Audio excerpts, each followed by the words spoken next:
Last night we spent some time talking about the media's attitude towards the Chinese ambassador, who of course was very politely dealt with by a media who otherwise would very impolitely talk to Australian leaders.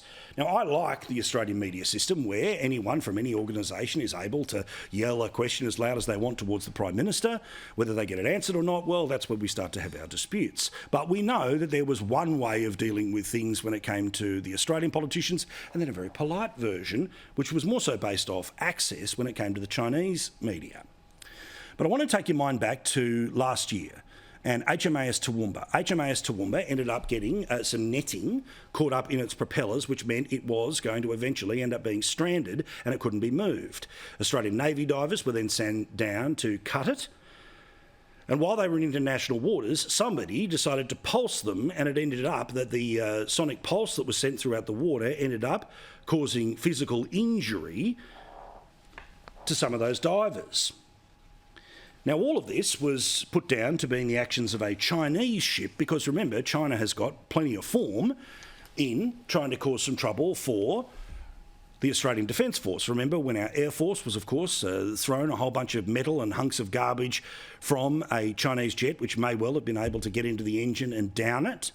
Of course, it didn't end up happening, so nothing to see here.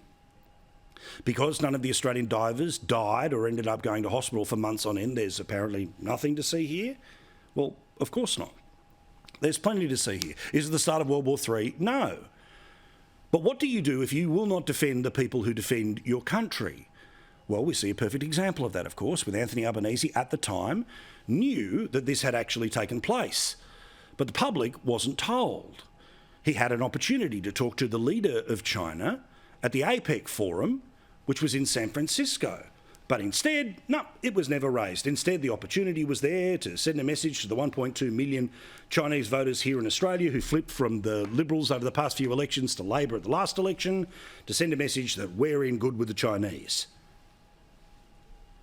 Now, as you remember, the Prime Minister spent many days after that little appearance dealing with the reality of whether he did or didn't speak to the President of China about the Chinese Navy hurting Australian divers. We've raised it very clearly through all of the normal channels. What we won't be doing is taking lectures on how to build diplomatic relations with those opposite.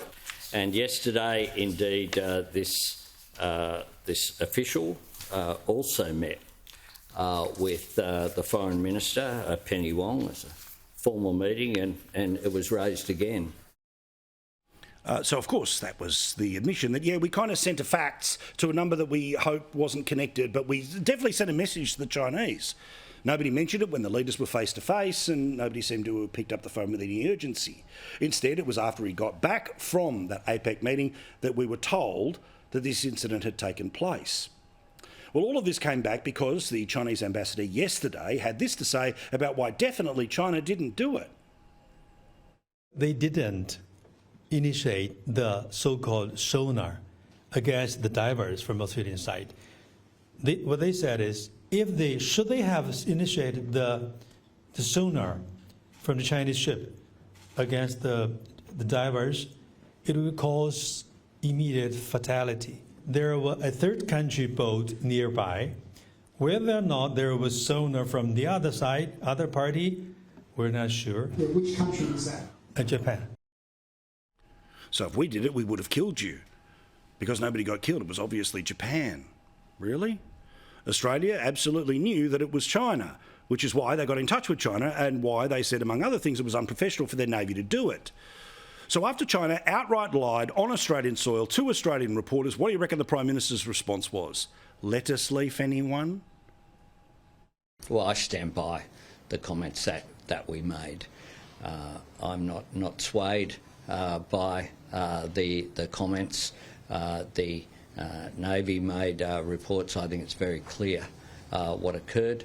I stand by the comments that I made at the time, that it was wrong. It shouldn't have occurred. Such a strong reaction to our new friend. And that's exactly what China wants. Never call us out, never push back, take whatever we give you and say that it's amazing. We manage the relationship, you keep the voters, all sweet, right?